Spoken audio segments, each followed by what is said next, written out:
Hey guys, and welcome back into my studio. I have something fun to try. I love when I hear about a new art supply, or I guess it's not really a new, it's a pencil.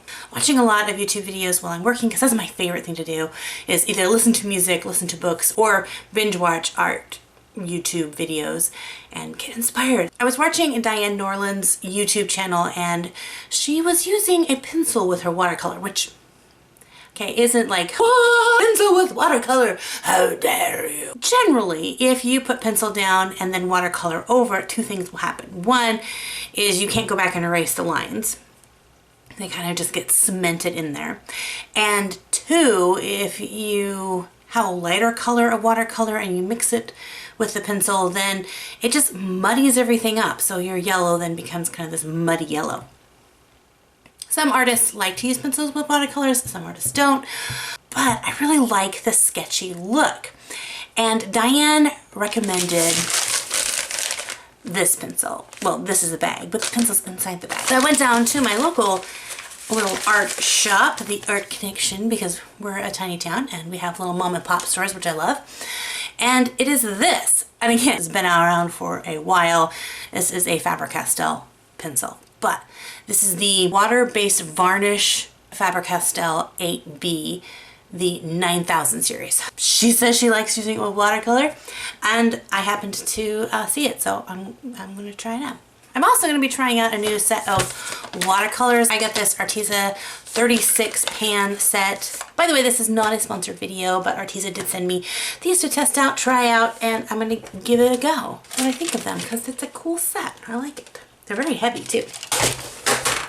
Let's jump into it, okay?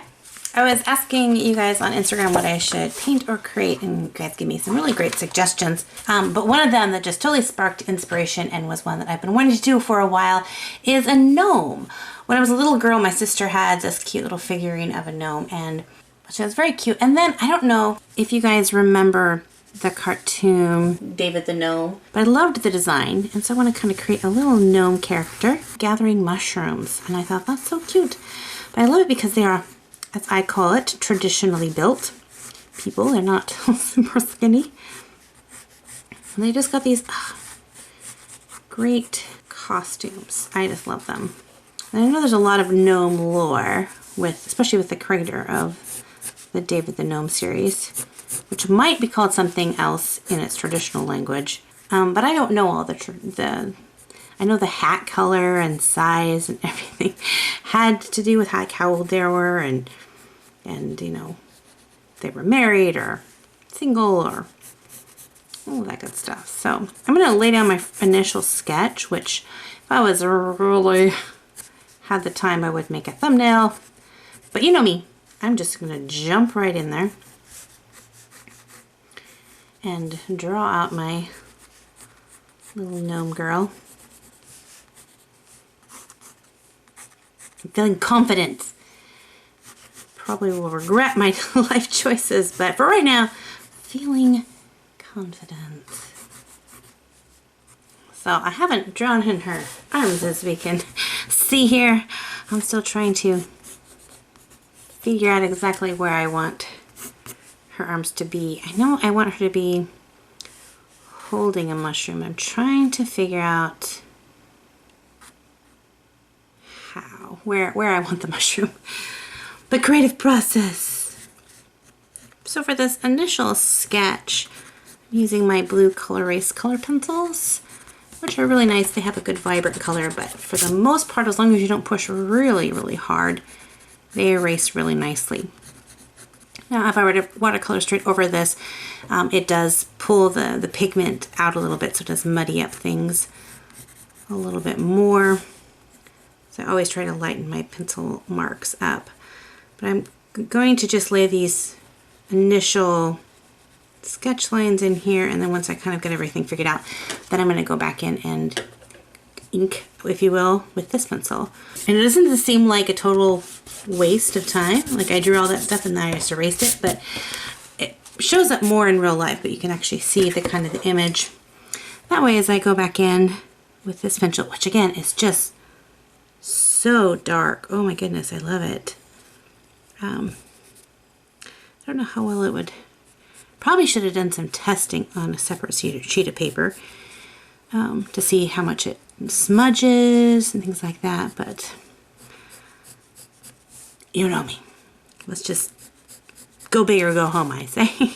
How many of you guys are like test everything out before? I mean, that's like the best advice is to, and I always tell that to people too, like if you're going to start a new medium or try a new art supply, don't jump into your Mona Lisa or your finished piece. Just play around with it, have fun with it first, and then go, because you never know what it's going to do. And, you know, here I am, not following my own advice. It'll either be awesome or really sad. So as I said earlier, things have been pretty busy in my studio. During the midst of this whole thing, I've been having another batch of foster kittens.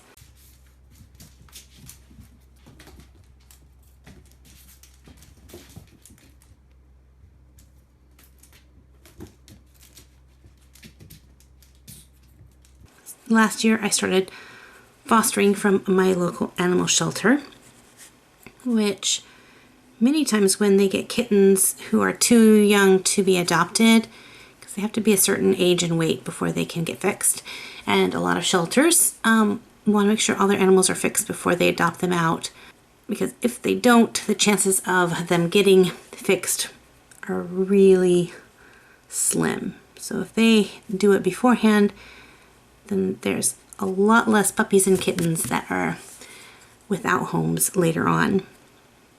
But if kittens are too little, then they just have to wait till they get bigger, and being in the shelter can almost be a death sentence for really small kittens, because there's a lot of diseases that come through from stray cats and dogs that are coming through, and the kittens are really fragile. And they can go from being super healthy in the morning to being very sick by afternoon. And I really enjoy doing it. In fact, I have a couple videos of some of my other fosters. So my first set was 3 little ginger boys named Huey, Dewey, and Louie. And I don't know if I gave you guys an update or not. Not only did they find a home, but they found a home together, and a family adopted all 3 of them and sent me a little message, a little update photo, and they're very loved and spoiled, and I'm thrilled. All right, so I have the sketch. And again, because I am trying out new products, I'm not going in super hyper detail, but just enough to kind of test these out. So this is the pan set that I'm getting. It's, again, the Arteza. Some people pronounce this Arteza, some people call it Arteza. I don't know. They have a lot of different supplies out. And here's kind of a little color swatch that I did on Instagram. And they're not a glossy paint, so they dry matte, and you'd kind of think they would be chalky, but I'm not pulling anything up off my fingers. So I think this is a good like beginner set.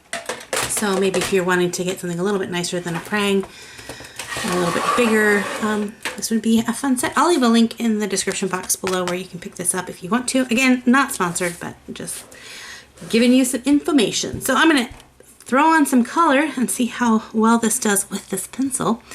And either I'll be crying at the end or we'll be rejoicing. And so far, let me zoom in here so you guys can see what I'm seeing. I am not seeing ooh, that's a lot of pink. See, they're very pigmented. I mean, I just barely touched the palette, and it's not even a wet palette, it's a dry palette, so just the dampness from my brush totally pulled up a lot of paint off of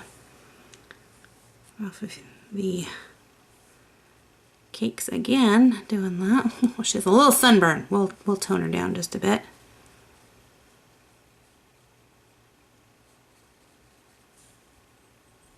Put in a little bit of brown. I don't know that I like that brown. So let's lift it up and see what we can do. Well, we'll definitely see how well these pencils are because I'm just working this water over this pencil like crazy. There we go.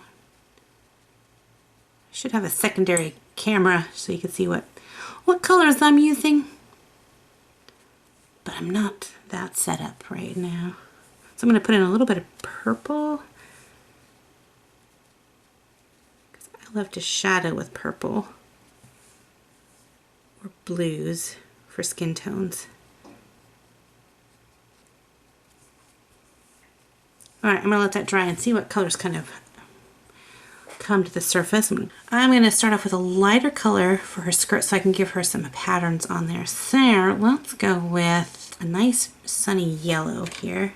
So because I want to do a pattern on this, I want to make sure that my watercolor is really dry, because if I put another color on top of this while it's still wet, then the colors are just going to go everywhere.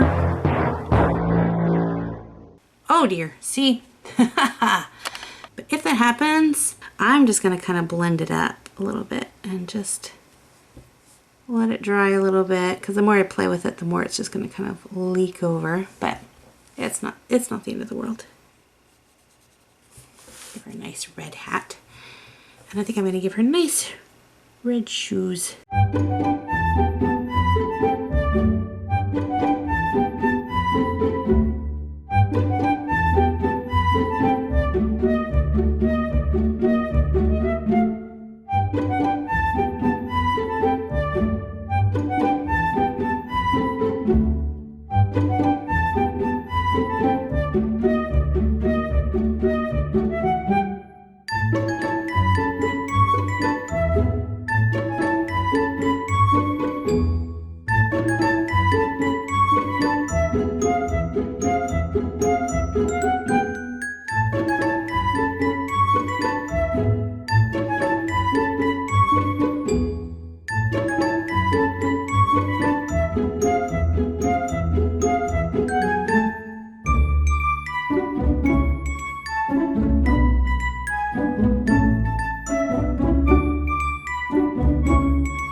Guys, what did we learn today?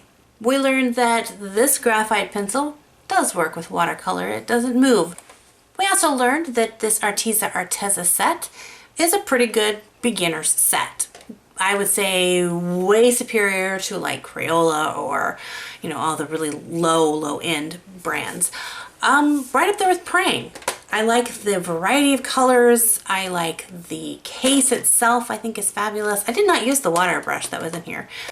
Did I manage to get my girl not to look like a pig girl? She's gonna take a little editing. Thank you everybody for hanging out with me, and as always, God bless you guys. And until next art video coming out on Monday, you can watch one of these videos here or go check out Diane's video. Bye!